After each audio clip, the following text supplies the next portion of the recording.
예, 기자 여러분들 반갑습니다. 대선이 8일 남았습니다. 저는 민심 바닥이 달라지고 있다고 판단합니다. 도저히 이재명에게 나라를 맡겨서는 안 된다는 절박한 마음이 커지면서 해볼만 하다는 기세와 희망이 바닥 민심에서 올라오고 있습니다. 특히 서울 충청에서 시작된 북서풍과 영남에서 다소 늦게 불어오기 시작한 동남풍이 결합되면서 대한민국을 살리는 김문수 폭풍이 시작되었습니다. 탄핵 대선에서는 D-8일은 야구로 치면 7회 초입니다. 7회부터 진짜 승부입니다. 2017년 대선 당시 대선 5일 전 여론조사 공표 금지 직전에 한국갤럽의 마지막 여론조사에서 홍준표 후보가 16%를 기록했습니다. 당시 어느 시중 여론조사에서도 홍준표 후보가 안철수 후보를 앞지른 적이 없었습니다. 결과적으로 홍준표 후보는 24%를 득표하여 2위를 기록했습니다. 마지막 5일 동안 8%를 올린 것입니다. 그런데 열흘 앞둔 시점에서 김문수 후보는 벌써 한국갤럽의 여론조사에서 9% 차이까지 따라잡았습니다.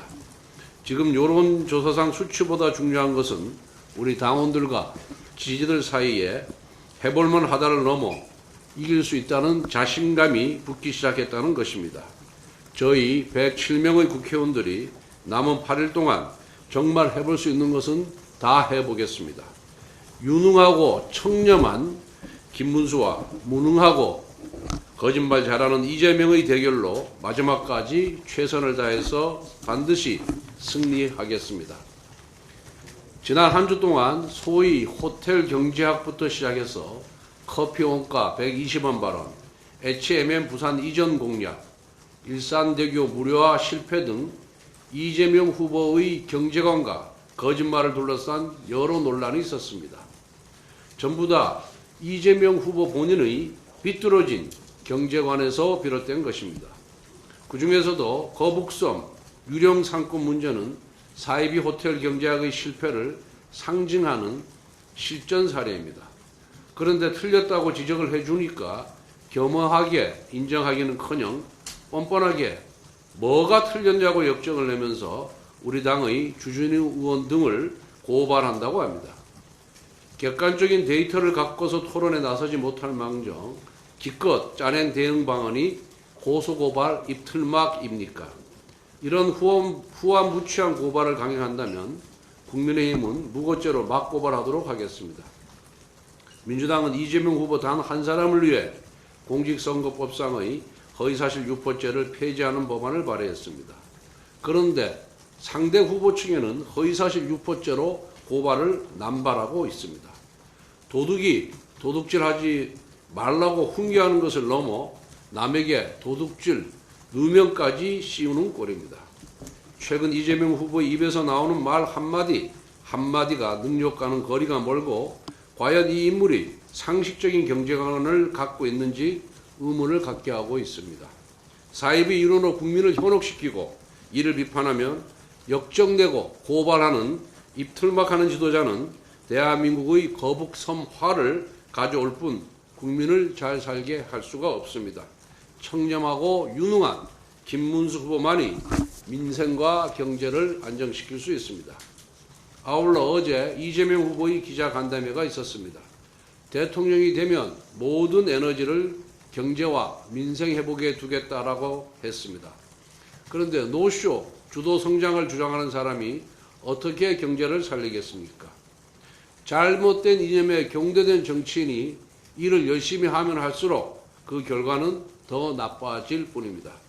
과거 문재인 대통령도 부동산만큼은 자신 있다며 정책을 남발했지만 최악의 실패로 끝났습니다. 또한 민주당이 대법관을 증원하고 비법조인도 대법관을 할 수 있게 하는 법원조직법 개정안에 대하여 이재명 후보는 지금은 이러한 이야기를 할 때가 아니다라고 했습니다. 하지만 언제나 그렇듯이 이재명 후보의 말은 절대로 믿을 수가 없습니다.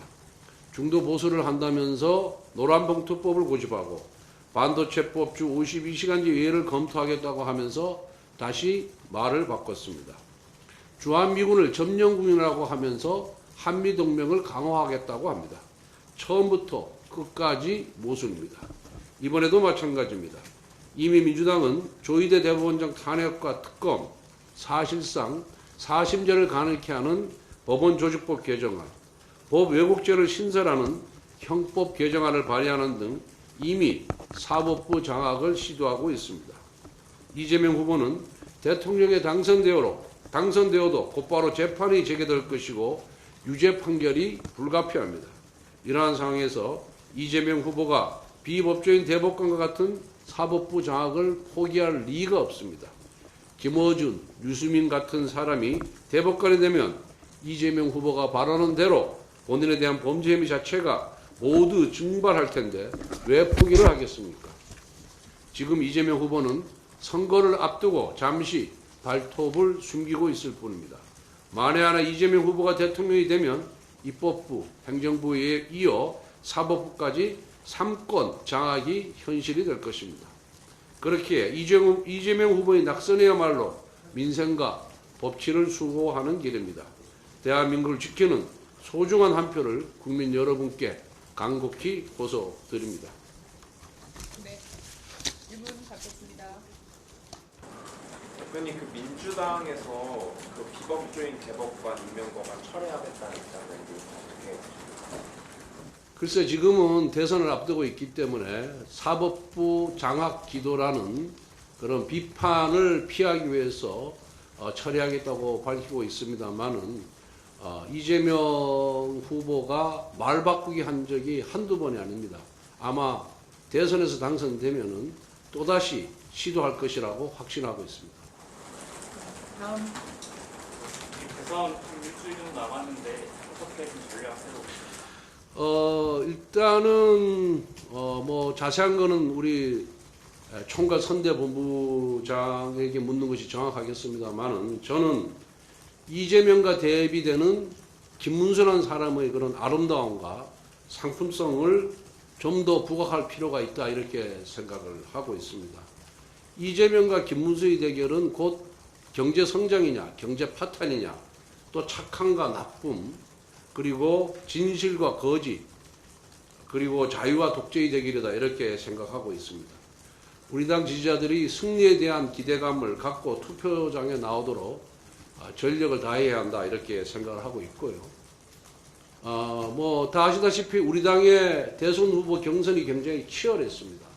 그러다 보니까 당원들이나 지지자들이 지지하는 후보가 달라서 자신들의 후보가 선택을 받지 못하니까 초창기에는 한 열흘가량은 조금 적극적으로 운동을 하거나 적극적인 지지를 표명하는데 주저했던 것이 사실입니다. 그런데 제가 뭐 전국을 돌아다녀 보니까 이제는 우리 지지자들이 경선 과정에서의 모든 것을 다 잊고 이재명만은 절대 안 된다. 이재명이 됐을 경우에 대한민국은 독재의 나락으로 떨어진다. 그리고 어떻게 범죄자를 독재자를 대통령으로 만들 수 있겠느냐 하는데 이제 어느 정도 컨센서스가 이루어졌습니다. 그래서 과거의 경선 과정에서의 후유증을 딛고 이제는 적극적으로 김문수 후보 지지에 나서고 있습니다.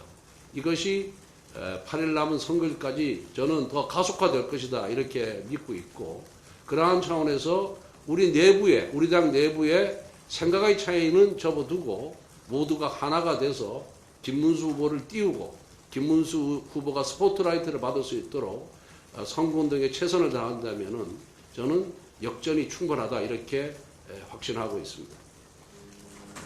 다음 질문. 다음 질문. 혹시 이준석 개혁신당 후보와의 단일화가 물밑에서 좀 진전되는 상황이 있을까요? 글쎄, 하여튼 뭐 이준석 TV 토론에 보았듯이 김문수 후보나 이준석 후보의 그런 정치 철학이나 소신, 정책에 있어서 방향성은 같다라고 보고 있습니다. 그리고 이준석 후보가 선전을 함으로써 중도 보수가 좀 더 확장되고 있는 것도 사실입니다. 그러한 차원에서 봤을 때는 두 후보의 단일화가 필요합니다. 그렇지만은 그 단일화라는 것은 기본적으로 우리 이준석 후보가 본인의 필요성, 정치적인 필요성을 느끼고 본인이 결단을 해야 될 문제라고 저는 생각을 하고 있습니다. 그렇기 때문에 우리는 김문수 후보의 장점을 부각시키고 김문수 후보의 그런 유능함, 청렴함을 국민들에게 더 널리 알려서 김문수 후보의 지지율이 제고될 수 있도록 거기에 초점을 맞춰야 된다 이렇게 생각을 하고 있고 너무 단일화 필요성은 크지만 그렇다고 해서 이준석 후보의 결단이 필요한 상황에 대해서 우리가 거기에 대해서 목을 매달거나 뭐 너무 거기에 초점을 맞추는 것은 저는 적절치 않다 이렇게 생각합니다.